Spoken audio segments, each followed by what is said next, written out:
मैं तो अपने जीवन को लोगों के दुख में लगाना चाहता हूँ, उनको कोई सुविधा मिले। मेरा टाइम नहीं लगता, मैं भारतीय किसान यूनियन जिले का प्रधान हूँ, लेकिन मैं अपने गाँव की देख रेख में मतलब रहता हूँ। कोई भी समस्या हो तो लोग आते हैं, मेरे को बताते हैं। तो बल्कि हमने सब ने गाँव वालों ने मिल के हर महीने के सेकंड संडे को हमने ग्राम सभा की मीटिंग रखती है और बड़े पूरा गांव तकरीबन वहाँ इकट्ठा हो जाता है। सभी मतलब कि जो भी हमें गांव में सुधार की ज़रूरत होती है ग्राम सभा में हम उसको पास करते हैं। तो आज स्कूल की आए थे, स्कूल में वही इसमें कई चीज़ें नहीं ठीक है, कुछ बच्चे शरारती हैं, चौकीदार नहीं है, ताले तोड़ के कुछ इनके मास्टरों के भी टीचरों के इनके सामान वामान उठा ले जाते हैं। तो बिगैर चौकीदार तो देखो एक काम चलेगा नहीं। इसका जगह स्पेस बहुत हमारे पास है, लेकिन इसमें बिल्डिंग तरीके से नहीं बन रही है। छोटे छोटे ग्रांट आकर ये जैसे ही मतलब बना दे हैं, फिर उसमें इस्तेमाल नहीं हो रही है ना, उनकी देख रेख हो रही है। तो इसके थोड़े ही देख रेख की हमारे जो पाठशाला है, स्कूल है, इसको एक तो 12वीं तक का करते तो हमारी ये जो बहनें हैं, बेटियां हैं, ये बाहर नहीं जाएंगी। हमारे गांव से 5 IAS IPS अफसर हैं जो मतलब कि हमारे गांव से निकले हैं।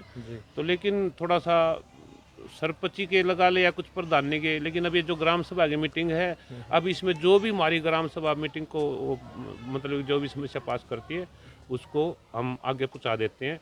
और हमें उम्मीद है भाई सरकार ने जब हमारी ओर सुनी है तो यहाँ भी सुनेगी। तो गांव की बात है सबकी।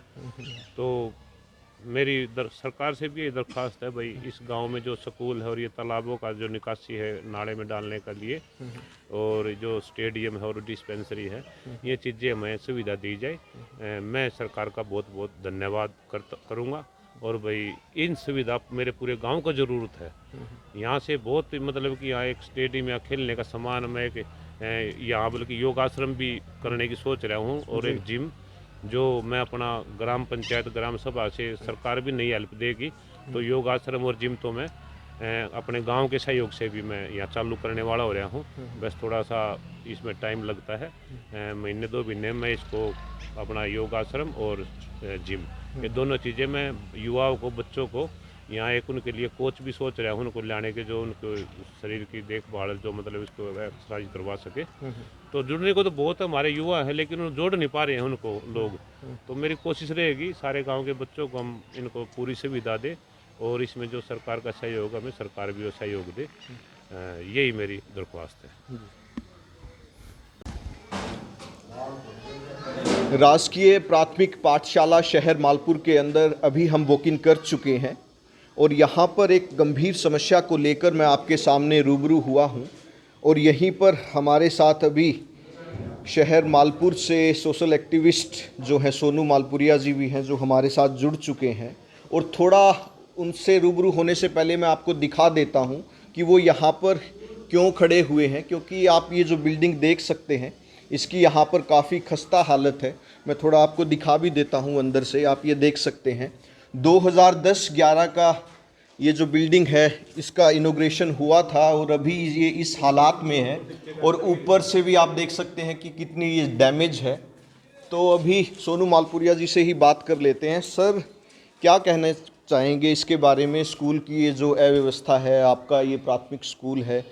भाई, छोटे भाई, एक तो आपको और आपके दर्शकों सभी को जय किसान जय जवान राम राम भाई। दूसरा ऐसे है, मैं आज गाँव में, आज कहीं प्रोग्राम नहीं था, मैं गांव में आया था और मैं गांव में स्कूल की समस्या देख रहा था। इसमें सफाई सुफाई नहीं थी।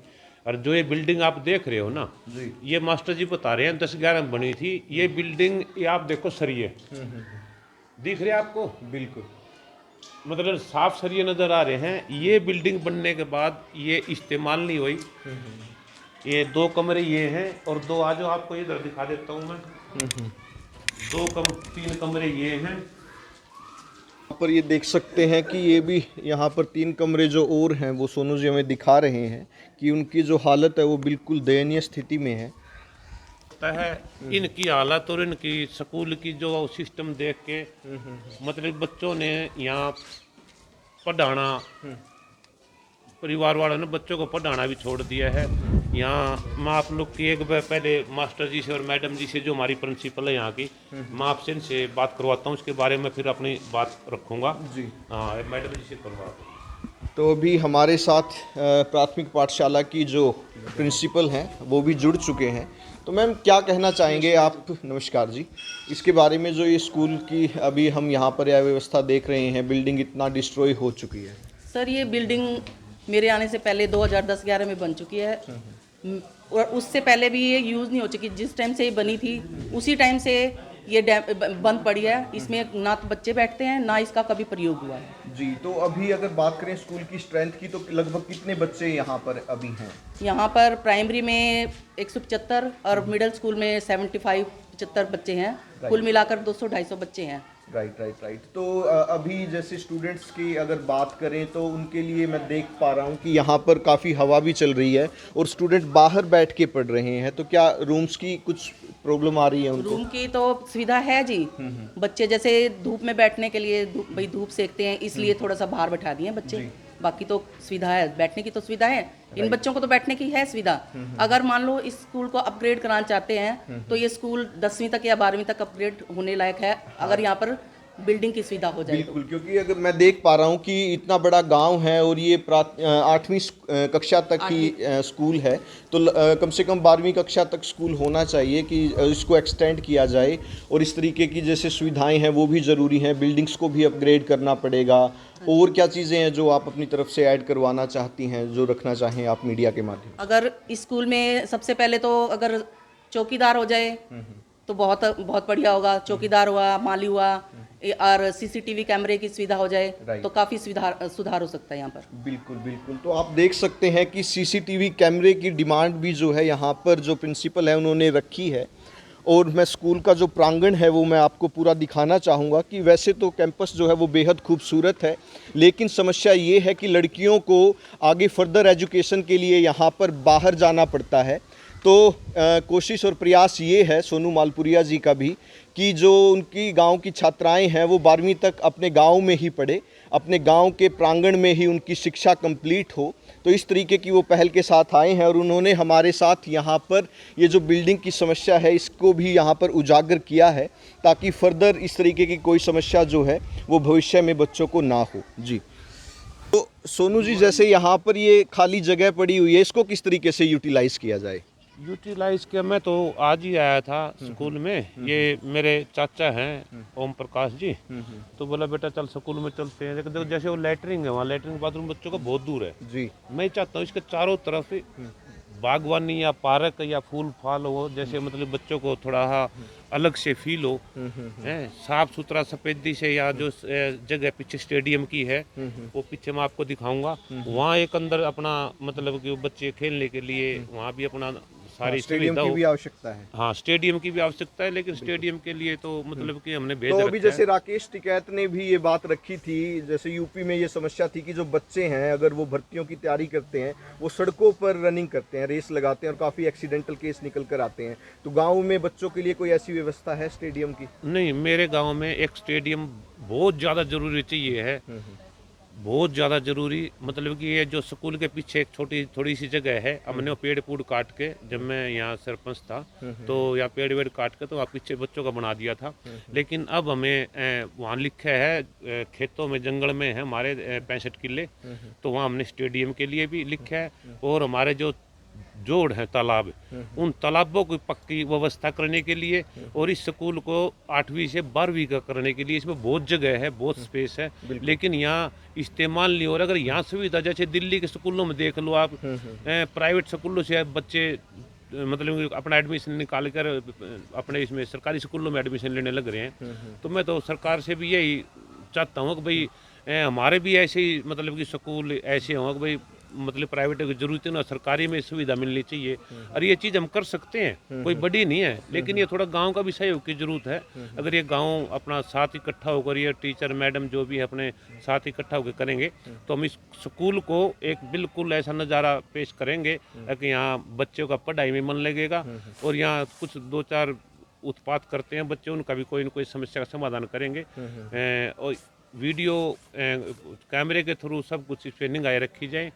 तो इसमें एक तो चौकीदार, एक माड़ी और इनके लैटरिन बाथरूम ठीक जगह पे व्यवस्था और जो काफ़ी कमरे हैं यहाँ तो अगर 10वीं तक का कर देंगे तो मेरे सामने और कमरे बनाने की जरूरत नहीं है, जो ये इन्हीं की रिपेयर हो जाएगी। लेकिन ये भ्रष्टाचार आपने देख लिया होगा ना, बिल्कुल सरासरी। ये देखो बिल्डिंग बनने के बाद भी आज तक नहीं चालू हुई है, तो लापरवाही नहीं तो और क्या है। तो इसमें थोड़ा गाँव का योगदान सहयोग की जरूरत है। अगर हम ये टीचर है तो हमारे गांव के हिसाब से चलेंगे तो अपनी नौकरी कर रहे हैं, हम अपने स्कूल को जैसा रखना चाहेंगे ऐसे हम अपना गांव इकट्ठा करके रह सकते हैं। लेकिन इनका हमें सहयोग की जरूरत है। कुछ शरारती तत्व होते हैं जो इन्होंने स्कूल में तोड़ फोड़ कर गए हैं, बल्कि कुछ लिख गए हैं, जो इन्होंने चित्र या कोई भी पेंटिंग कर रखा था।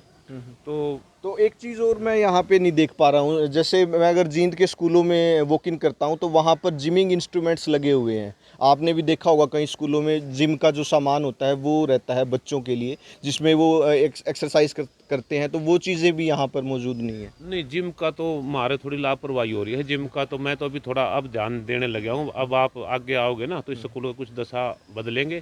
तो जिम का सामान है लेकिन उसको परवरिश नहीं है, कहीं चाबी नहीं है, कहीं मतलब कि कोई सामान पता नहीं कहाँ कहाँ क्या रखा है। मुझे तो ये तो मैडम बताएंगे, ये भाई साहब बताएंगे जो मास्टर जी हैं कहाँ रखा है। लेकिन मैं ये चाहता हूँ भाई, मैं सरकार से मेरा निवेदन है, ये मेरे चाचा है पिताजी का, लो आओ चाचा।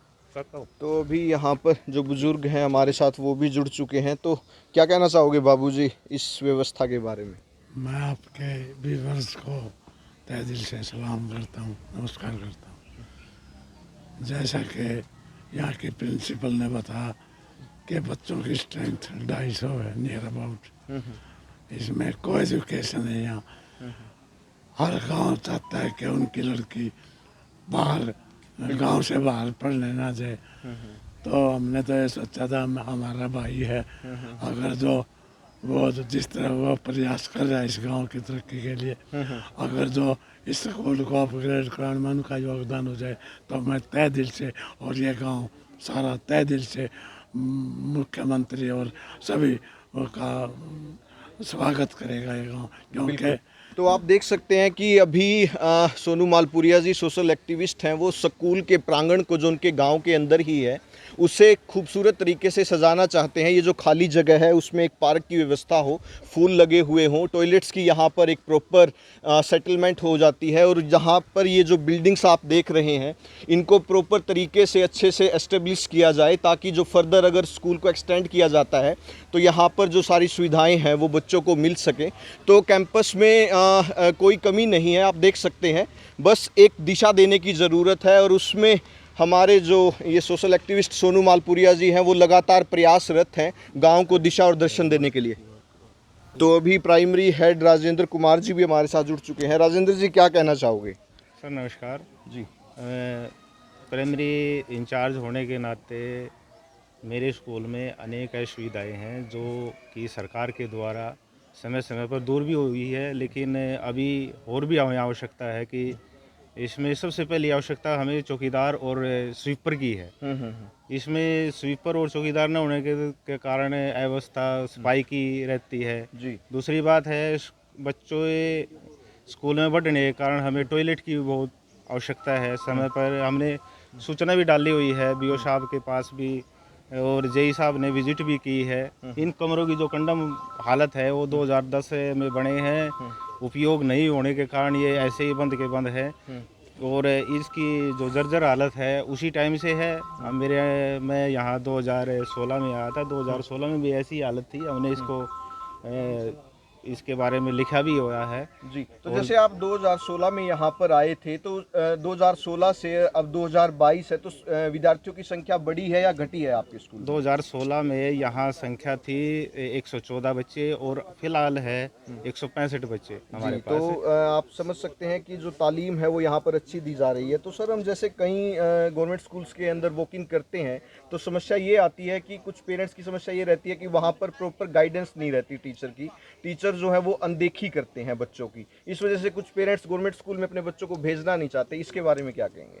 नहीं, ऐसा है सर, हमारे यहाँ हमारे जो साथी हैं वो एज पढ़े लिखे हैं और उनके पास काबिलियत है ऐसी कि हमारे पास 114 से 165 बच्चे हुए हैं, तो कुछ न कुछ हमारे अंदर काबिलियत है तभी तो। और हमारे फ़िलहाल लगातार 3 साल से ब्लॉक लेवल पर फर्स्ट पोजीशन पर हमारा स्कूल रहा है।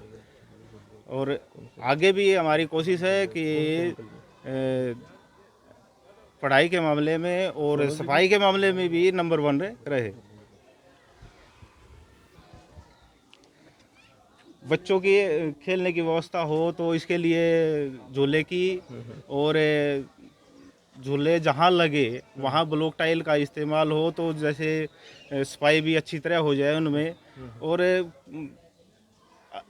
अनेक सुविधाएं और भी हैं जैसे जो समय पे होती रहे तो अच्छी बात है। लेकिन यहाँ के कुछ शरारती तत्व और गांव का सही योग न होने के कारण भी कुछ शरारती तत्वों की अराजकता बात बार बार आ रही है, क्या रोल रहता है उन लोगों का, क्या करते हैं, क्या परेशानियां आती हैं? देखो, चौकीदार न होने के कारण यहाँ कंप्यूटर रूम के बारे में कुछ बताएं। कंप्यूटर रूम तो देखो फिलहाल 8वीं तक हमारा स्कूल है, तो कंप्यूटर रूम तो है नहीं यहाँ, अवेलेबल है नहीं। लेकिन यहाँ यदि अपग्रेड होने की बात चल रही थी, अपग्रेड यदि हो जाता है तो कंप्यूटर लैब की भी आवश्यकता होगी, और कंप्यूटर लैब तभी कामयाब हो पाएगा यहाँ कंप्यूटर टीचर भी हो और चौकीदार भी हो। बगैर चौकीदार तो यहाँ कुछ हो नहीं पाएगा। बिल्कुल जी। हाँ जी बाबू जी। मैं ये बताना चाहता हूँ सरकार को कि मेरे गांव के अंदर पढ़ाई की महत्ता पूरी है, और यहाँ से ही इस गांव के छोटे ही आबादी में 4-5 IAS अफसर जो निकले, और मतलब जो है पढ़ाई की तरफ विशेष ध्यान है। लेकिन हमारे बच्चे कहाँ पढ़ें जब तक इनको सही एटमॉस्फेयर नहीं मिलेगा। एक तो ये मैं सरकार से निवेदन हाथ जोड़ के प्रार्थना करता हूँ कि मेरे गांव में तीन जोड़ हैं जो जिनका निकासी का कोई प्रबंध नहीं, गंदा पानी है, गांव में बीमारी फैलने का पूरा डर है। और गांव में चौपाड़ के अंदर कहीं भी कोई बारात या गरीब आदमी की कुछ आ जाते हैं तो पेशाब करने तक के शौचालय नहीं है। मैं निवेदन करता हूँ सरकार से कि सरकार मेरे इस गांव की तरफ कुछ ध्यान दे और इस गांव को कुछ इस स्कूल को अपग्रेड करे +2 तक, क्योंकि इस गांव में पढ़ाई का विशेष योगदान रहा है। और आज तक का इतिहास है कि गांव में जितने भी स्कूल और ये उनमें सबसे ज़्यादा क्वालिफाइड बच्चे यहीं से निकले। और ग्राम सभा में हर महीने की सेकंड सैटरडे को मीटिंग बुलाई जाती है, जिसमें संडे को जिसमें के गांव की समस्या लिख के सरकार के पास भेजी जाती हैं। मैं निवेदन करता हूं सरकार से कि हमारी तरफ से कुछ ध्यान दिया जाए ताकि ये गांव अपनी राह पर चलता हुआ बिगड़ने के बजाय अच्छी जगह चलता रहे। और इस गांव में स्टेडियम की मांग की थी हमने पीछे इस ग्राम सभा की मीटिंग में, क्योंकि मेरे इस गांव में 65 किले पंचायत की ज़मीन पड़ी है और उसमें 8 एकड़ के लिए हमने प्रस्ताव पास करके भेजा कि वहाँ स्टेडियम बना दिया जाए। स्टेडियम होगा तो मेरे गांव से लड़कियाँ बहुत ही वहाँ अपना योगदान देंगे और हरियाणा का भारत का नाम ऊंचा होगा और बच्चे गलत रास्ते से भटकने बंद हो जाएंगे और ये गांव अच्छी तरक्की करा। मेरा यही निवेदन है आपसे हाथ जोड़कर और सरकार से हाथ जोड़कर कि सरकार हमारी इन 2-3 मांग हैं ये पूरी जो कि जायज़ मांग है, और मैं उम्मीद करता हूँ कि मतलब सरकार हमारी सुनेगी, खट्टर साहब हमारी सुनेगी। जय हो जय हो जय। तो आप देख सकते हैं कि सिर्फ आवश्यकता है माहौल की, एक इन्वायरमेंट जो है, जैसे ताऊ जी ने बताया कि एक इन्वायरमेंट जो है वो बच्चों को नहीं मिल पा रहा है। एक इन्वायरमेंट अगर उनको शिक्षा का मिलता है तो काफ़ी मेधावी छात्र, जैसे कि बाबू जी ने बताया कि वो गांव से निकल सकते हैं। यहाँ पर उन्होंने ड्रेनेज सिस्टम की अव्यवस्था के बारे में भी बताया, और भी समस्याएँ जो थी वो यहाँ पर रखी। सोनू जी, एक बात पूछना चाहूँगा आपसे, जैसे आप पंचायत को आपने संभाला है, ग्राम पंचायत को भी, कहीं आपका गांव छोटा है, वोटिंग का सिस्टम तो नहीं है और आप राजनीति में सक्रिय भी हैं, कि भाई आपको डाउनफॉल में लेके आने के लिए कहीं सरकार जो इस तरीके की ग्रांट्स प्रोवाइड तो नहीं करवाती, कहीं कुछ इसमें पॉलिटिकल स्विंग तो नहीं नज़र?